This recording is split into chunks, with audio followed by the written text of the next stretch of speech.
Hello everybody. I just want to help everybody out who's having a problem with their long burner on their gas stove. If it's not lighting or if it's only lit partially, what you do is take the cap off, just pop it off, pull this up, it just comes up by itself. Now there's two screws which I already took off. One is in the top and one is in the bottom here. So take the screws out of there and pull this apart. This is unlike the other burners.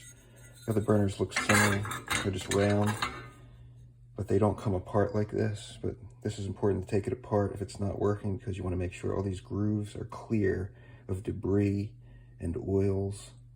Because what happens, the way this works is, you have the spark comes from here, this little spot here. You want to make sure that's clean, and what you want to do is make sure this is open and clean.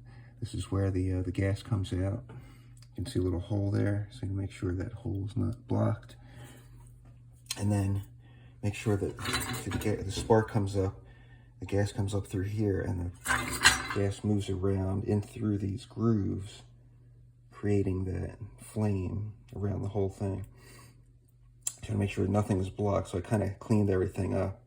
And when you pop this off, you can clean the crud underneath. It boils over or gets baked onto the stove there. And then put everything back together.